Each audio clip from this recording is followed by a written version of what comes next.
تو سب سے پہلی بھلائی جو فرض نہیں ہے لیکن شریعت نے اس کی بہت ترغیب دی ہے، وہ ہے تہجد کی نماز۔ قرآن مجید میں ہے تتجافى جنوبهم عن المضاجع يدعون ربهم خوفا وطمعا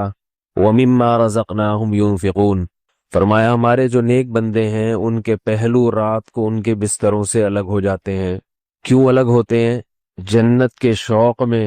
اور جہنم کے خوف میں۔ یعنی ہمارے نیک بندوں کو جنت کی لالچ اتنی ہے، جنت چیز ہی ایسی ہے، اللہ نے اس کو اتنا حسین اور مزین بنایا کہ جب وہ جنت کا تذکرہ قرآن مجید میں پڑھتے ہیں، سنتے ہیں، تو کیا کرتے ہیں کہ رات کے آخری حصے کو غنیمت سمجھتے ہیں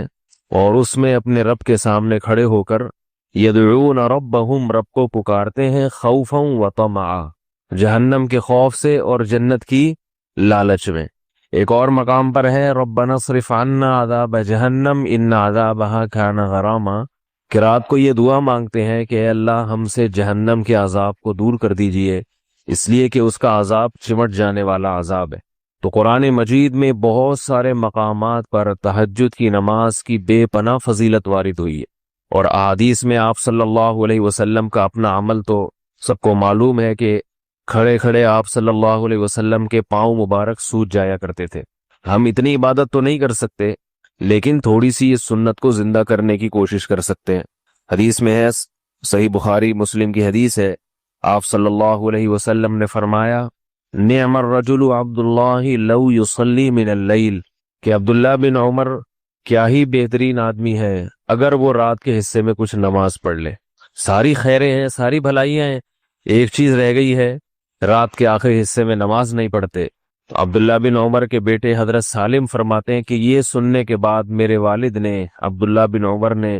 کبھی تہجد میں ناغا نہیں کیا اور بہت تھوڑا سوتے تھے، ہمیشہ پابندی سے رات کو تہجد پڑھتے تھے۔ ایک اور حدیث میں آتا ہے کہ آپ صلی اللہ علیہ وسلم نے ارشاد فرمایا افضل الصیام بعد رمضان شہر اللہ المحرم وافضل الصلاة بعد الفریضۃ صلاۃ اللیل، کہ سب سے بہترین مہینہ روزے کے لیے رمضان کے بعد محرم ہے، اور سب سے بہترین نماز فرض نماز کے بعد رات کی نماز ہے، فرض کے بعد سب سے افضل ترین نماز۔ ایک اور حدیث میں ہے رسول اللہ صلی اللہ علیہ وسلم نے فرمایا کہ حدیث کا مفہوم ہے کہ سب سے بہترین شخص اور سب سے بہترین گھرانہ وہ شخص ہے جو رات کے آخری حصے میں اٹھے اور اپنی بیوی کو بھی اٹھائے، بیوی نہ اٹھے تو اس کے پانی کے چھینٹے مارے، اور فرمایا وہ عورت بھی سب سے بہترین کہ جو رات کے آخری حصے میں نماز کے لیے اٹھے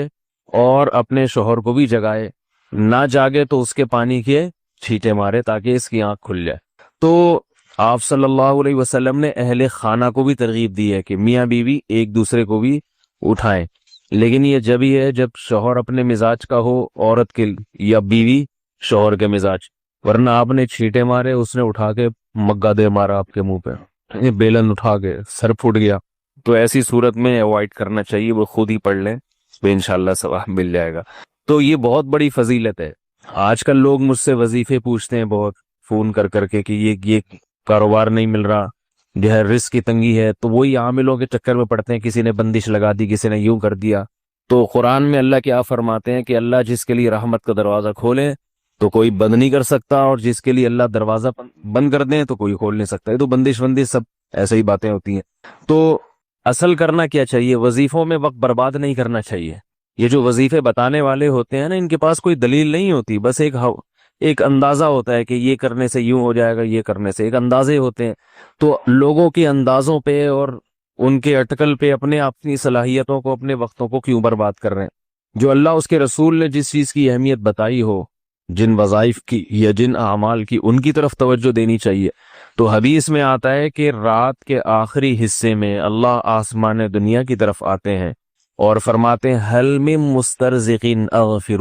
حل من مسترزقین ارزق لا، کوئی ہے مجھ سے رزق مانگنے والا جسے میں رزق دوں؟ تو اس وقت اٹھ کے اللہ سے روزی مانگنی چاہیے۔ اے اللہ کاروبار نہیں ہے، گھر کے حالات دیکھ رہا ہے، تو نہیں ہو رہا پورا، تو میرے رزق میں برکت دے دے۔ تو بجائے ادھر ادھر اتنی دفعہ یہ پڑھو، اتنی دفعہ یہ پڑھو، جس کی کوئی دلیل نہیں ہے۔ تو اللہ کی نبی نے کیا فرمایا؟ اللہ آسمان دنیا پہ آ کے کہتے ہیں کوئی ہے رزق مانگنے والا؟ اور اللہ کہتے ہیں حل من مستغفرین اغفر له، کوئی ہے مجھ سے گناہوں کی معافی مانگنے والا کہ میں اس کو معاف کر دوں۔ تو آخری حصے میں اللہ تعالیٰ خود مطالبہ کر رہے ہیں کہ کوئی ہے بھائی اٹھے مانگے میں دوں گا، تو ہم پڑے ہوئے سب سو رہے ہوتے ہیں اس میں۔ تو یہ بہت بڑی نیکی ہے، یہ بہت بڑی سنت ہے، رات کے آخری حصے میں نماز پڑھنا۔ صحابہ تو بہت لمبی لمبی پڑھا کرتے تھے، اتنی ہم نہیں کر سکتے تو تھوڑا سا کر لیں۔ علماء نے لکھا ہے کم سے کم 2 رکعتیں یہ تہجد کی ہیں، کم سے کم، زیادہ سے زیادہ 8 بھی ہو سکتی ہیں عام معمول آپ صلی اللہ علیہ وسلم کا، اور اس سے بھی زیادہ ہو سکتی ہیں، لیکن وہ نہیں ہو سکتا تو 2 رکعتیں پڑھ لے انسان۔ اور حدیث میں آتا ہے کہ آپ صلی اللہ علیہ وسلم سے کبھی رات کی نماز رہ گئی تو پھر آپ دن میں پڑھ لیا کرتے تھے۔ تو یہ قضا تو نہیں ہوتی، نفل نمازوں کی قضا نہیں، صرف ایک معمول کا پابند رہے انسان، اس لیے آپ نے ترغیب دی ہے۔ رات کو رہ گئے تو دن میں آپ صلی اللہ علیہ وسلم نے 12 رکعتیں پڑھی ہیں تو دن میں پڑھ لے انسان۔ اور اگر رات کے آخری حصے میں اٹھنا بہت مشکل ہے یا ناممکن ہے تو آخری درجہ یہ ہے کہ عشاء کی نماز کے بعد وتر سے پہلے 2 نفل پڑھ لے انسان، بلکہ اس سے بھی پہلے یہ کہ سونے سے پہلے پڑھ لے، اور اس سے بھی اگر اتنی بھی نہیں ہوتی کہ بھائی نہیں بس سونے سے پہلے پڑھی تو میری تو نیند ہی اڑ جائے گی، یہ سستی ہوتی ہے، تو آخری درجہ کیا ہے، وتر سے پہلے 2 نفل پڑھ لے، اس نیت سے کہ تھوڑا سا یعنی تہجد کی نیت سے پڑھ لے تاکہ وہ ثواب پورا نہ بھی ملے تو کچھ انگلی کٹا کے ہی شہیدوں میں انسان نام لکھوا لے نا۔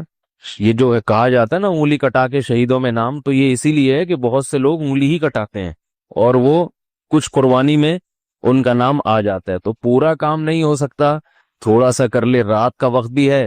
اور عشاء کی نماز بھی ہو چکی ہے تو 2 رکعت اس نیت سے پڑھ لے۔ تو اصل تو وہی ہے کہ رات کے آخری حصے میں پڑھے۔ فرض نماز میں قیام ضروری ہے، بغیر ضرورت کے کرسی پہ بیٹھ کے نماز پڑھی تو نماز نہیں ہوگی۔ مفتی صاحب قربانی کس پر واجب ہے، اور اگر وہ قربانی نہ کرے تو کیا اسے گناہ ملے گا؟ محمد اسماعیل۔ بھائی قربانی واجب ہے، نبی صلی اللہ علیہ وسلم کی حدیث ہے من وجد سعۃ لأن یضحی فلم یضحی فلا یقربن مصلانا، صحیح حدیث ہے، آپ صلی اللہ علیہ وسلم نے فرمایا جس کے پاس قربانی کرنے کی گنجائش تھی پھر بھی قربانی نہیں کی وہ ہمارے عیدگاہ کے قریب بھی مت پھٹکے۔ اب بعض لوگ دلیل دیتے ہیں کہ حضرت ابو بکر اور عمر رضی اللہ تعالی عنہما قربانی نہیں کرتے تھے، اور حدیث کے الفاظ ہیں کراہۃ ان یقتدی بہما، اس خوف سے کہ لوگ ان کی پیروی نہ شروع کر دیں، تو کہتے ہیں دیکھو اگر واجب ہوتی تو ابو بکر عمر بھی کرتے، بلکہ انہوں نے تو نہیں کی تاکہ لوگ اس کو ضروری نہ سمجھیں۔ اس کا جواب یہ ہے کہ حضرت ابو بکر اور عمر رضی اللہ تعالی عنہما مسلمانوں کے خلیفہ تھے، لیکن مسکین اور غریب تھے، پیون زدہ کپڑے پہنتے تھے، گھر میں حالت یہ تھی ان کے کہ کہیں اضافی کھانا بچ گیا نا، گھر والوں نے بچا لیا تھوڑا تھوڑا کر کے کہ بھئی یہ جو ہے اگلے وقت کے لیے، تو وہ بھی پھر خلیفہ نے بند کرا دیا کہ یہ ہماری ضرورت سے زائد ہے تبھی تو بچ رہا ہے، تو ان دونوں نے اس لیے نہیں کی، اگر وہ دونوں کرتے تو لوگ سمجھتے یہ ہر ایک پر لازم ہے، غریب کو بھی کرنی پڑے گی، تو اس لیے ان دونوں نے نہیں کی تاکہ پتہ چل جائے بھائی کہ اگر کوئی مسکین اور غریب ہے تو وہ نہ کرے تو کوئی حرج